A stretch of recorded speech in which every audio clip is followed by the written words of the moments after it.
And one of the things that I saw during COVID, I was used to hosting many, many people from all around the world, from Norway to New Zealand, and Korea, Japan, Singapore, Hong Kong, Thailand, all through Switzerland, Europe. They'd want to spend, I'd say, 2 days to 2 weeks in Vietnam doing what's called corporate access, where we arrange face-to-face, one-on-one meetings with listed company C-suites or the BOD, BOM type of level counterparts, so they could then review the company, do a walkthrough of the retail premises or factory, and then digest some one-on-one in confidence Q&A, and then formulate a presentation to their relevant IC to construct an investment thesis for a particular listed stock.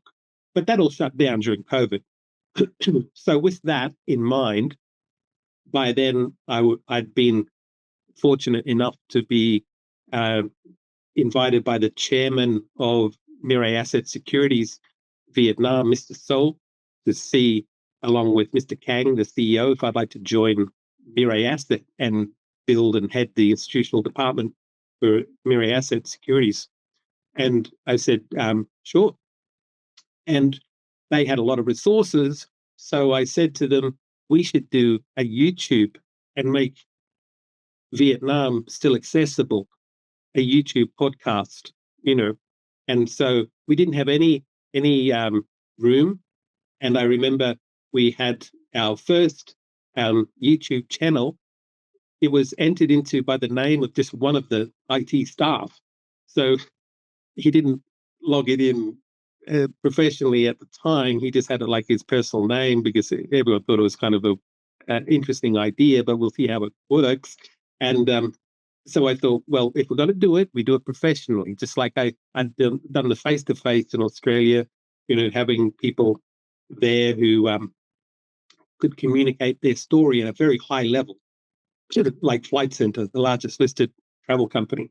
So who did I naturally ask for my first guest? Dominic Scriven.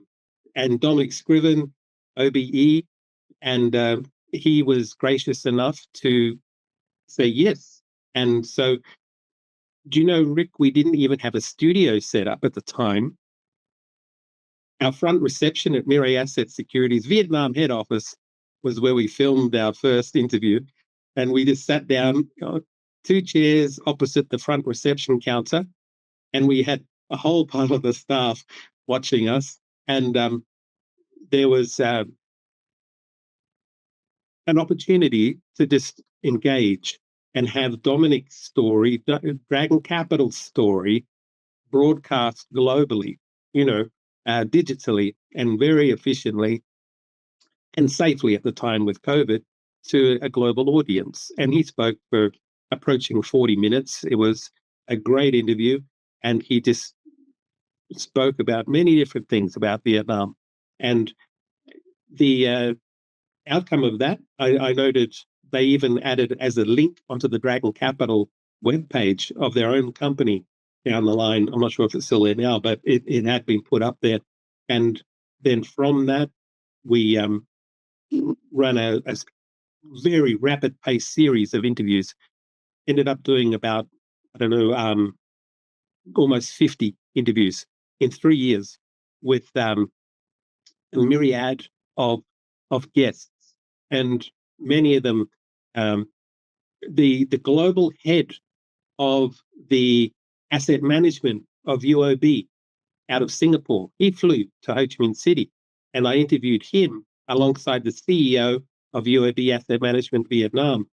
And why? Because I'd read that they had just bought a small company, rebadged it UOB Asset Management Vietnam, and had a pipeline of up to 4 funds over the next few years.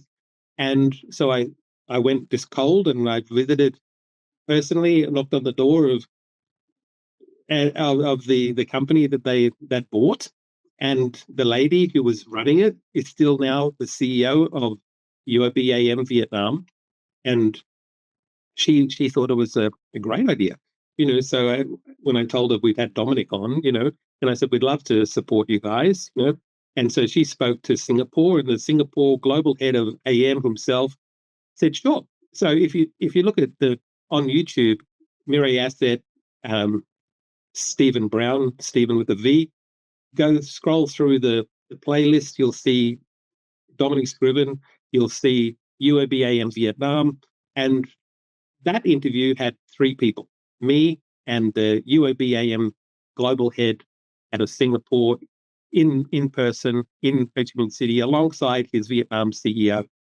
And they discussed their funds and their entry to Vietnam. And that's a very important company, a very critical relationship, Singapore with Vietnam. And UOB is a fantastic bank and asset management partner for Vietnam in many different ways. So it was an honor to have them on. I've had lawyers on. I've had many different companies, tier 2 banks. I had one of the founder of OCB Bank's daughters, and she is a lovely lady. She works very hard, and Monday to Friday, you'll see her working in her office next door to her dad, who's the chairman and founder of the bank. And they're in that beautiful OCB tower in Two Tien. And she works as hard as front reception staff member. And she's always welcoming. And whenever I fly to Ho Chi Minh City, I'll just WhatsApp or Zalo Mayan, and I'll say, "Oh, I'm heading down. If you like, we can meet up for a coffee or whatever." And stayed friends for many years. And her dad is a bit of a legend in many ways, doing what he's done. Not only in banking, but they've now also got started a securities retail client-facing platform, OCBS.